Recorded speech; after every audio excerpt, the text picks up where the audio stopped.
แล้วการตัดค้อนของเราก็เดินทางมาไกลสิเลแล้วเนาะจะเอาโลละ100,000แล้วก็โลละ100,000ออกก่อนเดินขนเพราะว่าบัวไหวตัดบ่ทันเนาะตัดบ่ทัน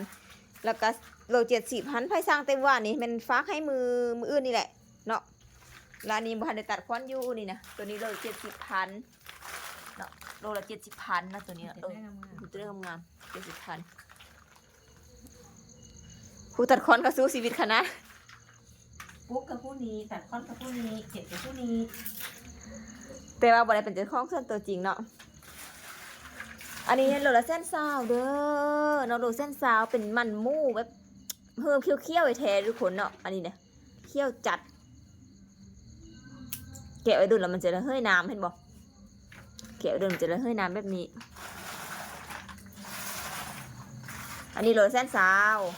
ทุกคนเนาะจะเป็นเฮิมมันมีเด้อเฮิมเคี้ยวเฮิมแดงเฮิมเคี้ยวเฮิมแดงเนาะเพิ่มอันนี้มันโลละ100,000โอ้ยยังมาเย็บอันนี้มันโลละ100,000ทุกคนเนาะอันเป็นโลละ100,000บุโฟกัสนี่บ่สุกเพิ่มน้อยๆน่าจะว่าสุกไล่ผู้ได้โอนเงินมาเพราะราคานี้มันโลละ100,000ตัวนี้เนาะตัว100,000ตัวนี้120,000เนาะแต่มาซื้ออยู่เฮือนเลยใส่ห้องย่างหิ้วไปเลยเห็นได้ราคาที่กว่านี้ได้เนาะเพราะว่าเขาฟ้าเขาได้ไปใส่แก๊สไปฟ้าคนส่งในส่งบินอะไรทำไมเนาะมาซื้ออยู่เฮือนก็ได้ร้านนี้ก็โล70ก็คือกันแหละต่างแต่ว่าม้ามันจะสั้นลงนิดนึงประมาณนี้ม้ามันจะสั้นลงเนาะเอาลายบ่มีขนบ่ขึ้นอัพแบบนี้เลยซะแบบเรียวๆเลยเนาะบ่ได้ไปตัดคลิปไป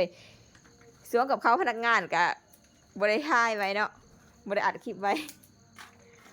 จะเป็นแบบนี้เลยทุกคนอย่าลืมว่ามาซื้ออยู่เฮือนจะได้ราคาดีกว่าเพราะอย่างเพราะว่ามันสบายเนาะจับขึ้นสิ่งหิ้วไปโหลดบ่ได้มาแพ็คบ่ได้มาส่งบินบ่ได้ยังเนาะราคาก็จะตามผมยุ่งยากของแต่ละอันเนาะปลายทางบ่มีเด้อทุกคนเนาะปลายทางบ่มีแต่ปลายฟ้าเนาะปลายทางบ่มีเด้อปลายทางบ่มีพยานตัวกับเลื่อนผ่านก่อนให้สีเนี่ยแบบบ่มีปลายทางทุกคนอีลี่เขาคานไปไล่เงินอยู่ซีเอดีนำเงินยังโอ้ยยากประมาณ3 เดือนนี่เนาะค่ายประมาณ3 เดือนนี่ก็คือว่าหมดแล้วมาข้ามเนี่ยประมาณกลางๆเดือน3ก็สิเบิดแล้วเนาะมาข้ามนี่เนาะมาไวไปไวแล้วก็ปีหน้าจะได้กินไหมบัดนี้เนาะตอนพ่อตอนแม่มาข้ามสุกใบเขาได้แล้วเด้อเนาะเป็นแพ็คก็มีแพ็คนึง